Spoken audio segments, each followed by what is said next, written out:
Dr. Zara loved her job more than anything in the universe. As the top scientist from planet Crystalia, she had dreamed of this day for years. Today was special because she was the first alien to visit Earth as part of a big friendship program. Between their two worlds, Zara looked very different from humans.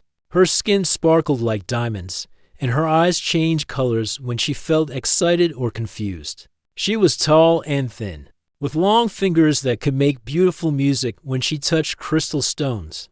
On her home planet, everyone looked like living jewels. The spaceship landed softly in a big field next to a human research center. Zara stepped out and took her first breath of Earth air. It smelled so different from home. There were flowers, trees, and something else she couldn't recognize. Her heart was beating fast with excitement. A kind human scientist named Dr. Rivers welcomed her with a big smile. He had gray hair and friendly eyes behind thick glasses. He seemed nervous but happy to meet the first alien visitor to their planet. "Welcome to Earth, Dr. Zara," he said, shaking her sparkly hand carefully. "We're so honored to have you here. I hope you'll find our world interesting." Zara's voice sounded like tiny bells when she spoke. "Thank you so much. I've been studying your planet from far away for so long. Now I can finally see everything with my own eyes." Dr. Rivers gave her a tour of the big research building. There were so many rooms filled with strange machines and computers. Everything looked so different from the crystal caves. Where her people worked, the humans seemed to love using metal and plastic for everything. After walking around for hours, Dr. Rivers said, "You must be tired. Let me show you to the break room where our scientists relax. You can rest there and maybe try some Earth food." The break room was a cozy place with soft chairs, tables, and big windows showing the beautiful garden outside. But what caught Zara's attention were the colorful objects scattered on the tables and shelves.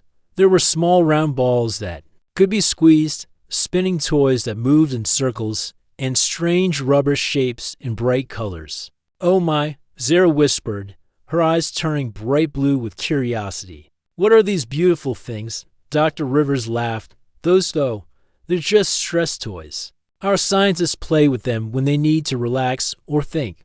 Nothing special really." But to Zara, they looked amazing. On her planet, they had nothing like this. Her people only had crystal tools that made music and light. These colorful, soft objects were completely new to her. She picked up a small yellow ball and squeezed it gently. It felt so strange and wonderful. Then she found a spinning toy and watched it turn round and round. Her eyes changed to purple with delight. "These are incredible," she said. "So humans use these for relaxation. How interesting."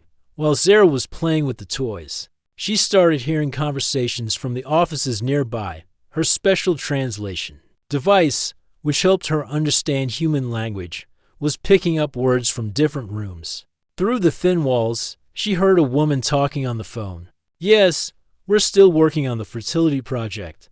The results look promising this month." Then from another office, she heard a man saying, "The family planning research is going well. We should have new data by next week."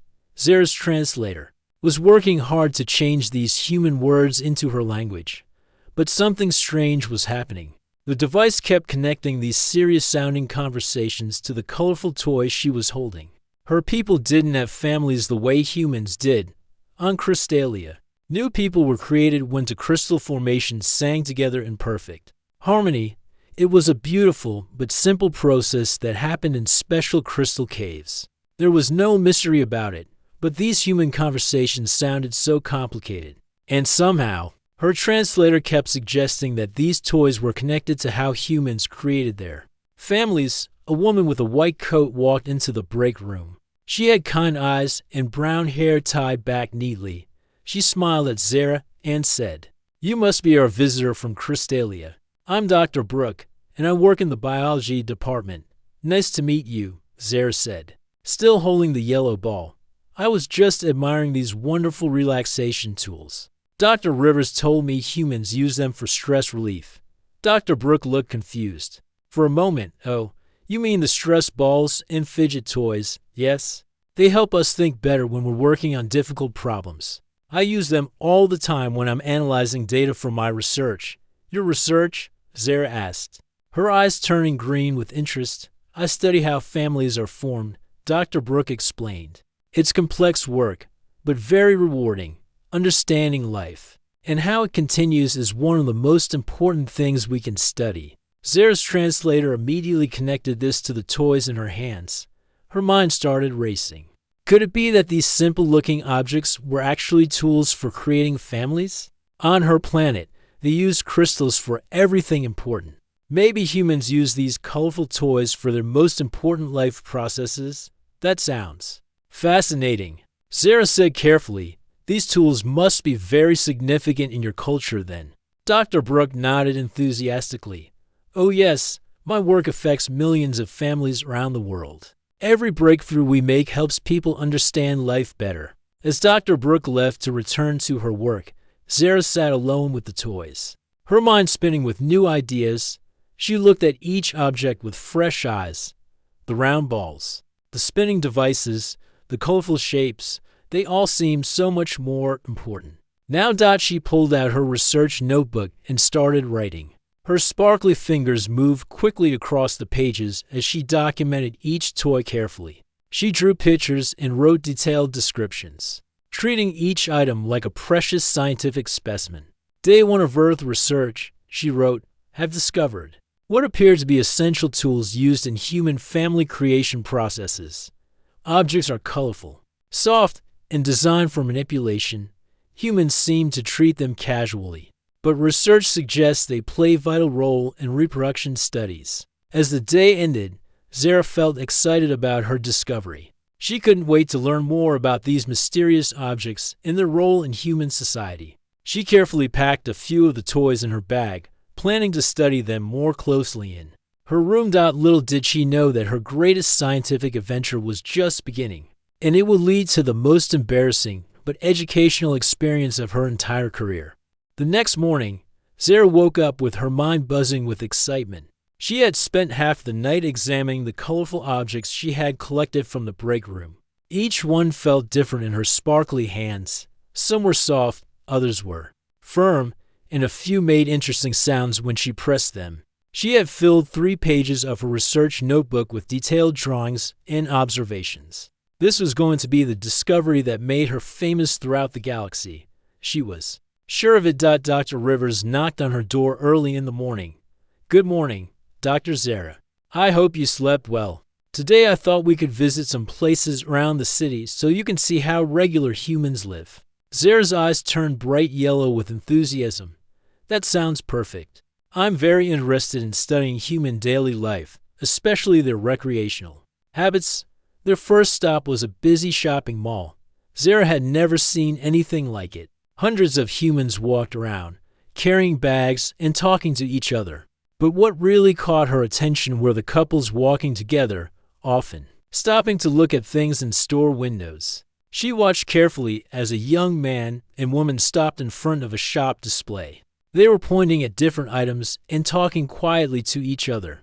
The woman picked up something small and colorful, showed it to the man, and they both smiled. Zara quickly pulled out her notebook. Fascinating, she whispered to herself. The selection process appears to be collaborative. Both partners must agree before choosing their reproductive tools. Dr. Rivers noticed her writing frantically. What are you documenting? Is something interesting happening? Oh yes, Zara said, trying to sound casual. I'm just observing human social interactions. It's quite complex, isn't it? The way couples make decisions together about their recreational preferences. Dr. Rivers smiled. Yes, shopping together is pretty normal for couples. They like to agree on things they buy for their home. But Zara heard something completely different.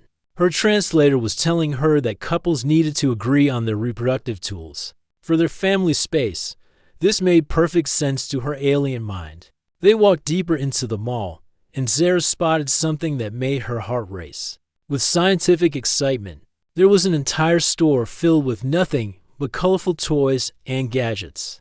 The sign read Fun Zone, toys and games for everyone.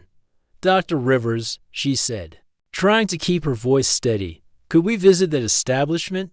I think it might be very important for my research. Sure, it's just a toy store, but if you're interested in human culture, it's worth a look. Inside the store, Zara felt like she had discovered a temple everywhere she looked.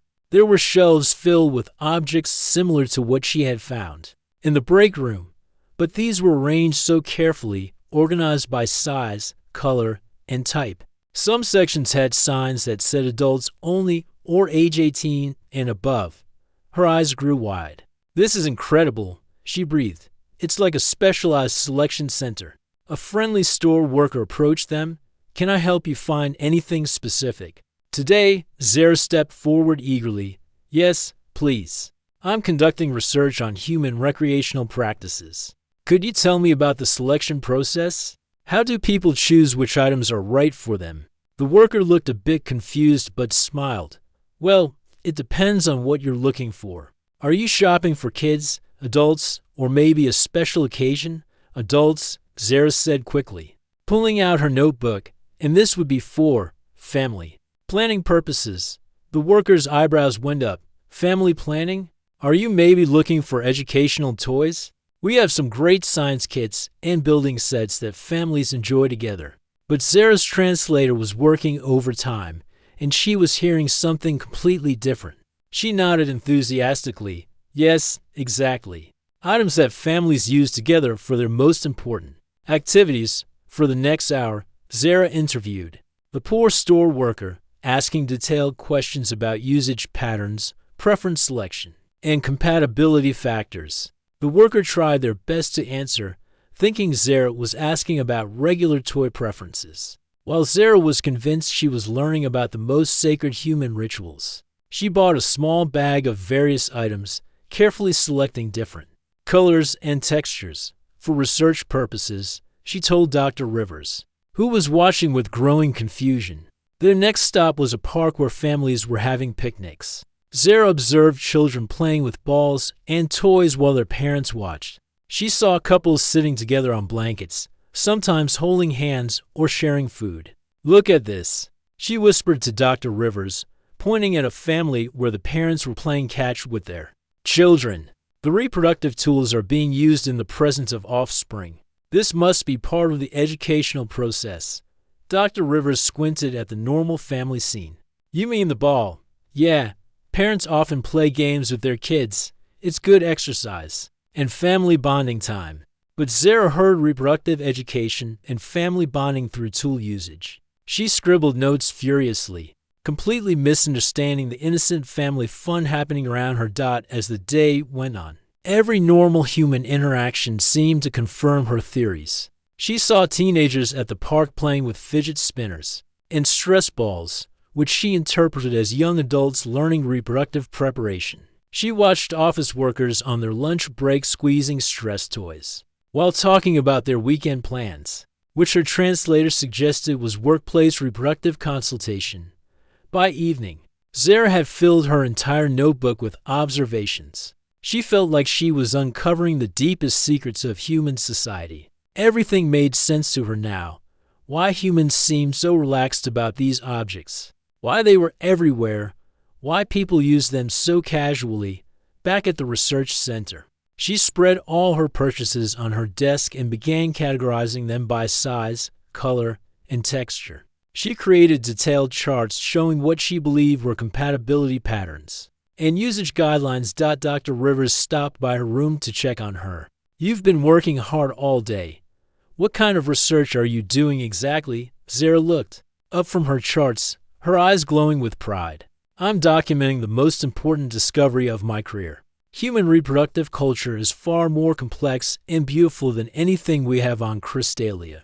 These tools, the selection processes, the social rituals around them, it's absolutely fascinating." Dr. Rivers looked at the pile of stress balls, fidget toys, and random gadgets on her desk. Something seemed off, but he couldn't quite put his finger on what was wrong with her research. "That's a very thorough," he said slowly. "Just remember, sometimes things aren't exactly what they seem at first glance." But Zara was too excited to pay attention to his warning. She was already planning her presentation to the Intergalactic Science Council. This discovery would change everything anyone thought they knew about human civilization. Little did she know that her biggest surprise was still waiting for her. 3 weeks had passed since Zara arrived on Earth, and she felt ready to share her groundbreaking discovery with the world. She had been invited to present her research at the International Space Science Conference, where the best scientists from around the globe would gather to hear about her findings. The night before her presentation, Zara couldn't sleep. Her room was filled with colorful objects she had collected, charts covering every wall, and notebooks stacked high on her desk. She had organized everything perfectly, creating what she believed was the most complete study of human culture ever attempted by an alien visitor. Her sparkly skin glowed with excitement as she practiced her speech one more time. Distinguished scientists, she rehearsed. Today I will reveal the secret of human civilization that has remained hidden from the galaxy for centuries. The morning of the conference arrived with bright sunshine streaming through her window. Zara, dressed in her finest crystal robes, which caught the light and created tiny rainbows around the room. She carefully packed her research materials and headed to the large auditorium, where hundreds of Earth's smartest people were waiting. Dr. Rivers met her at the entrance, looking a bit nervous. Are you ready for this, Dr. Zara? This is a pretty important audience. Some of the world's top scientists will be here today.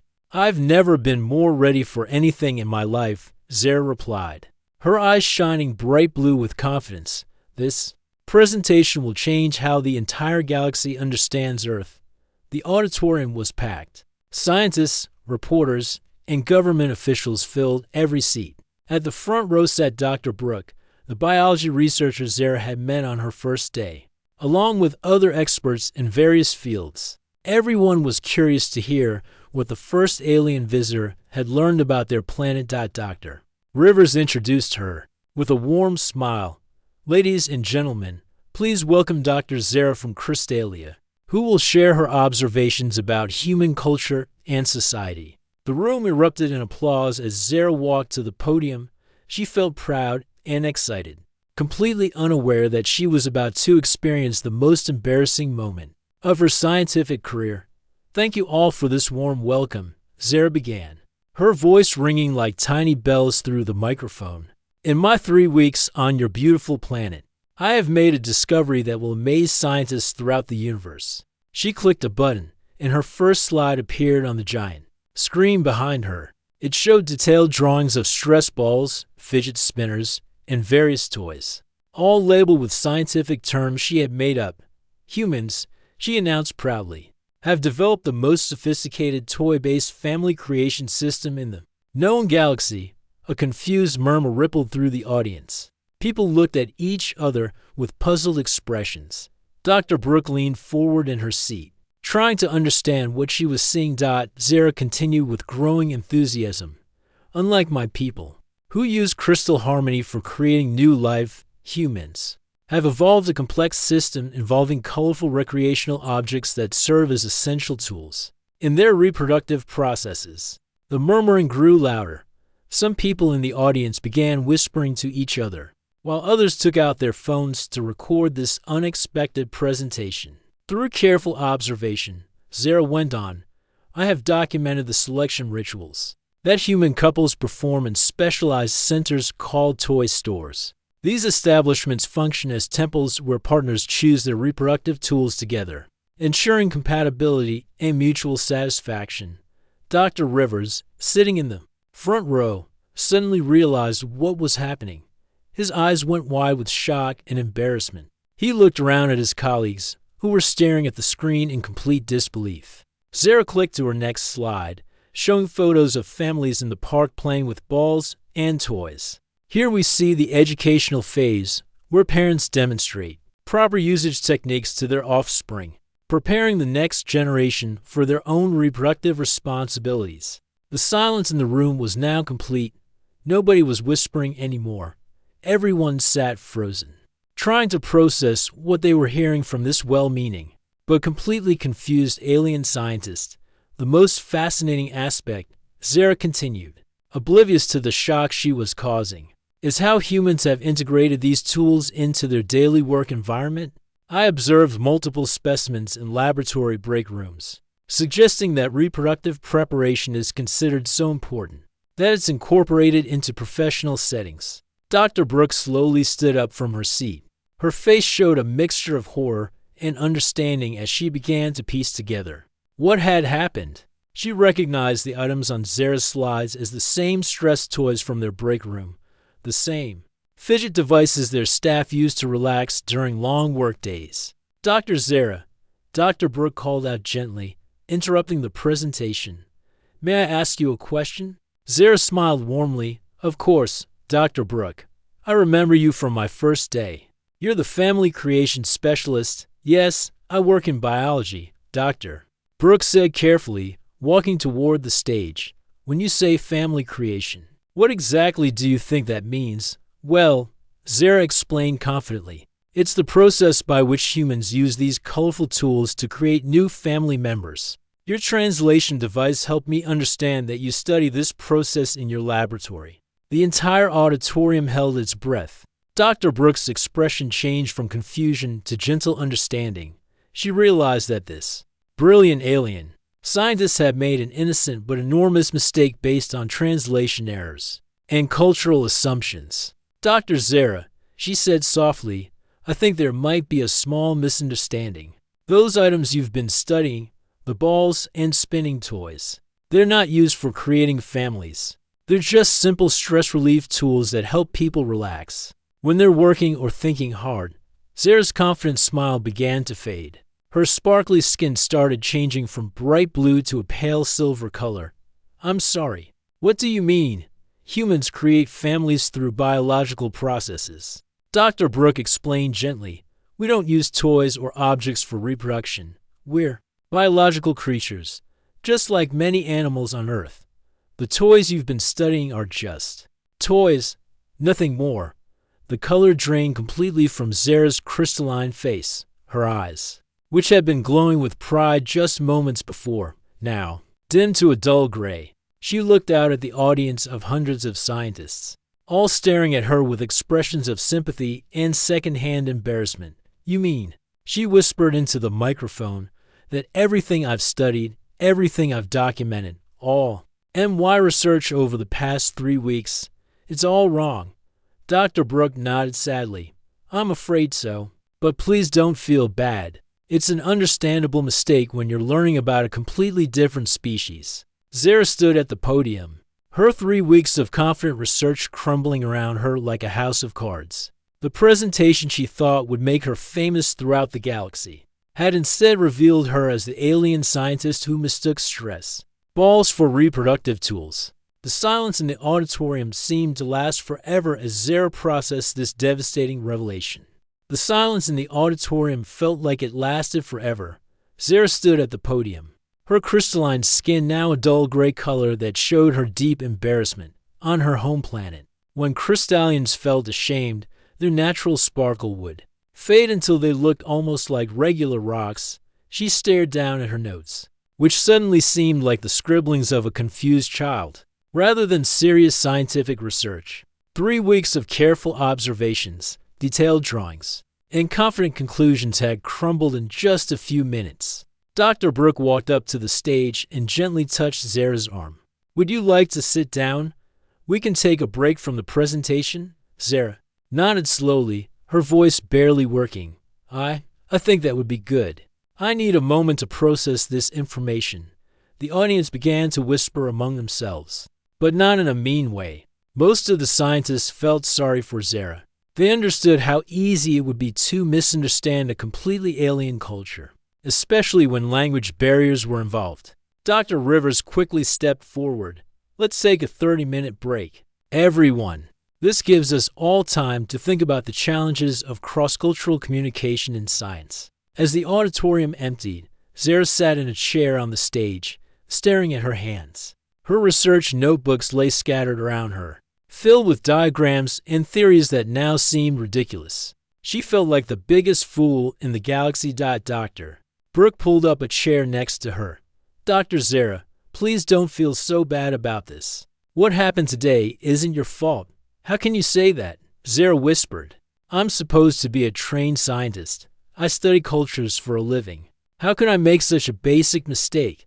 Because, Dr. Brooks said kindly, you were working with incomplete information and a translation system that couldn't bridge the gap between two completely different ways of thinking about life. Over the next hour, Dr. Brooks sat patiently with Zara, explaining the basics of human biology and family structures.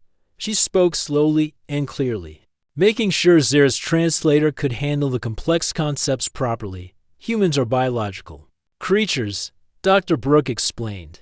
We create families through natural processes that happen between two people who care about each other. It's not about tools or objects.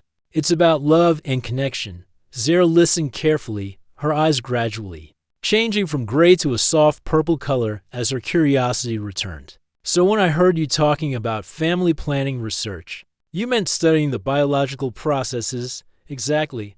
I study how families are formed naturally, how to help people who want children, and how to keep families healthy. The stress. Toys in our break room are just there to help us relax when the work gets difficult.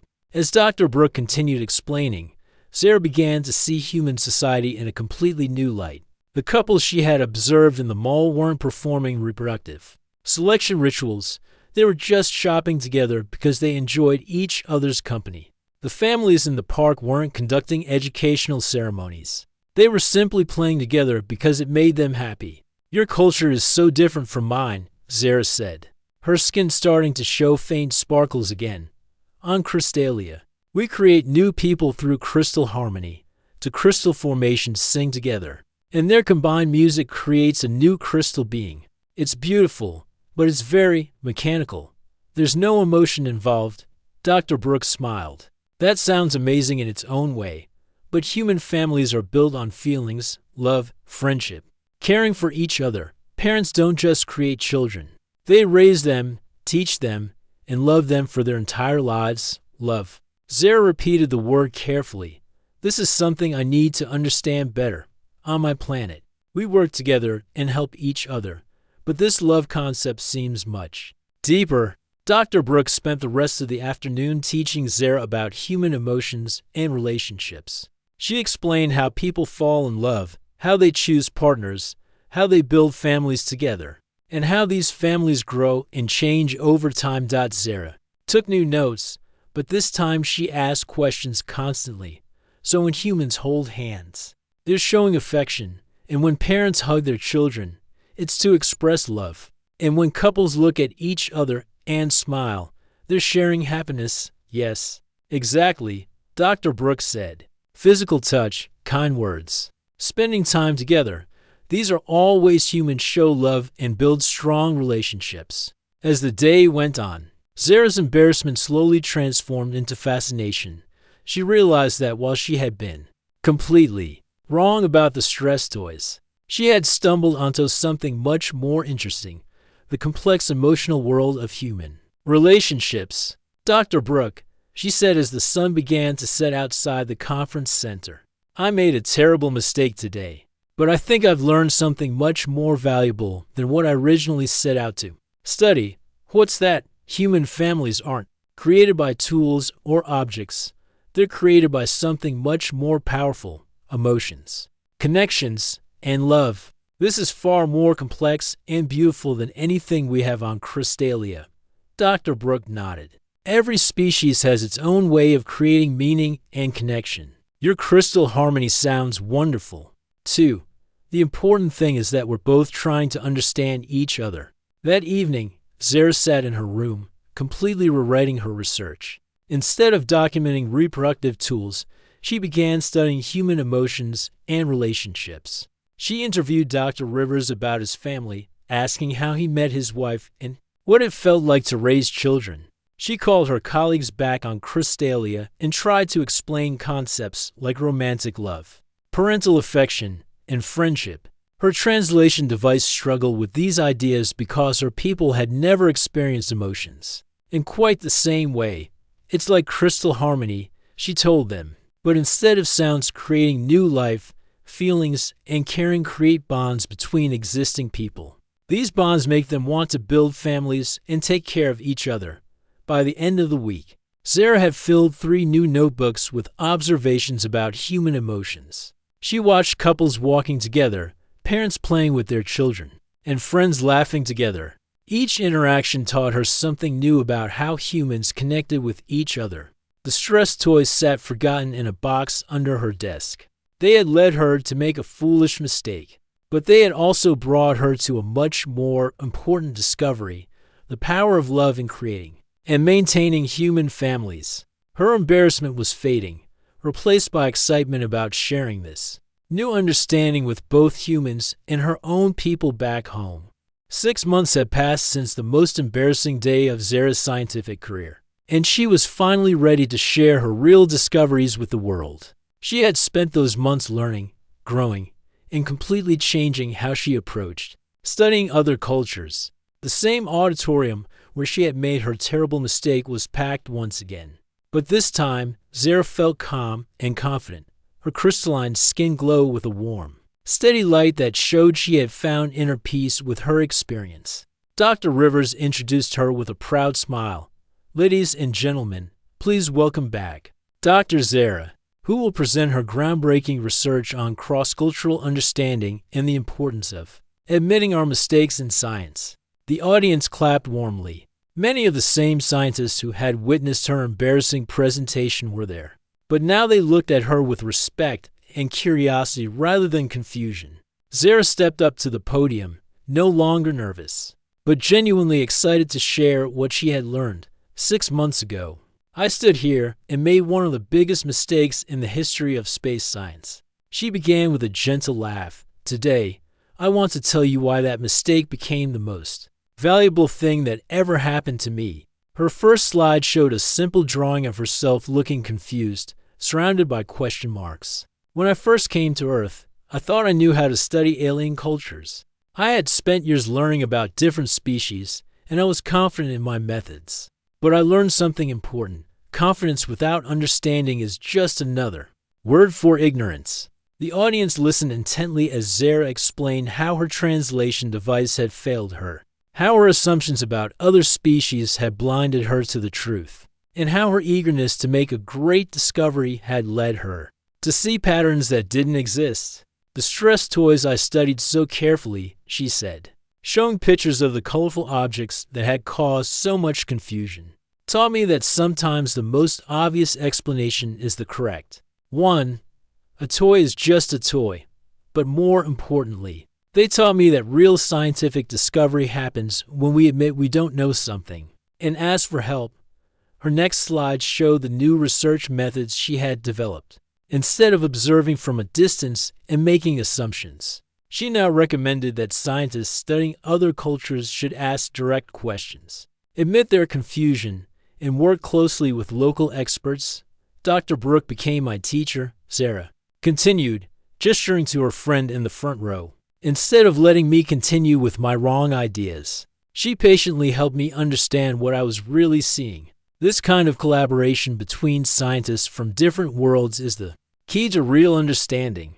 The audience nodded approvingly. Several scientists were taking notes, realizing that Zara's experience offered valuable lessons for their own research. Zara's presentation continued with her real discoveries about human emotions and relationships. She showed beautiful diagrams explaining how human families were built on love, trust, and shared experiences. She compared this to the crystal harmony of her own people, helping the audience understand both cultures better. "Humans don't need special tools to create families," she explained. "They need something much more powerful: the ability to care deeply about each other, to sacrifice for each other, and to find joy in each other's happiness. This emotional complexity is something my people are only beginning to understand." When she finished her presentation, the auditorium erupted in applause. Scientists stood up, clapping enthusiastically for her honest, insightful work. Several people approached her afterward, asking for copies of her research and wanting to collaborate on future projects. Dr. Brooke was the first to reach her. "Zara, that was incredible. You've turned your mistake into something that will help scientists for generations. I couldn't have done it without your patience and kindness." Zara replied, her skin glowing with gratitude. You could have laughed at me or dismissed my confusion, but instead, you chose to help me learn. Over the following weeks, Zara's research paper was published in the most important science journals across the galaxy. Titled Learning Through Mistakes, a new approach to cross-cultural scientific research. It became required reading for anyone studying alien species. Universities on dozens of planets began teaching courses based on her work. The Zara method became the standard approach for first contact cultural studies, emphasizing humility, collaboration, and the importance of admitting when you don't understand something. But the most meaningful change in Zara's life wasn't professional. It was personal. Dr. Brooke had become her closest friend. And through this friendship, Zara experienced human emotions in a way she never thought possible. When Dr. Brooke told her she was expecting a baby, Zara felt something she had never experienced before, a warm, happy feeling that seemed to fill her entire crystal body with light. "I want you to be part of this child's life," Dr. Brooke said.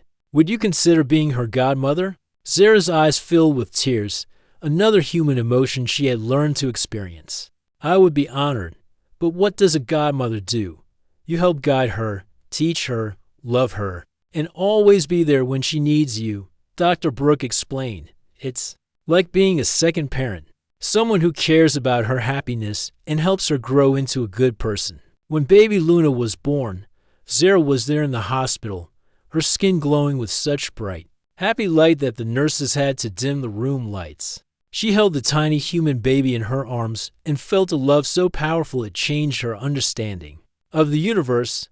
"Hello, little Luna," she whispered, her voice ringing like tiny silver bells. "I'm your Aunt Zara from the stars, and I promise to always love you and help you learn about the wonderful worlds beyond Earth." As a gift for the baby, Zara created a special crystal that would sing gentle lullabies and create soft, colorful lights. It wasn't for reproduction, as she had once mistakenly thought human objects were. It was simply a gift of love. From one heart to another. Zara's time on Earth was supposed to last only 6 months, but she requested an extension to continue her research and to be close to her new human family. The Crystalline Science Council agreed, recognizing that her work was too important to interrupt. She spent her days studying human emotions, her evenings with Dr. Brooke's family, and her nights writing reports back to Crystalia about the wonders of love, friendship, and the connections that make life meaningful. "I came to Earth thinking I would discover something about human reproduction," she wrote in her final report to her home planet. "Instead, I discovered something much more valuable. I learned about love, friendship, and what it means to truly belong somewhere." The greatest scientific discoveries aren't always about new facts or technologies. Sometimes they're about understanding what it means to care about others, and to let others care about you. As she finished writing, baby Luna gurgled happily in her crib nearby. Reaching up toward the gentle crystal lights that Zara had made for her, Zara smiled, realizing that she had found something on Earth that she never expected to find: a home, a family, and a love that spanned the stars.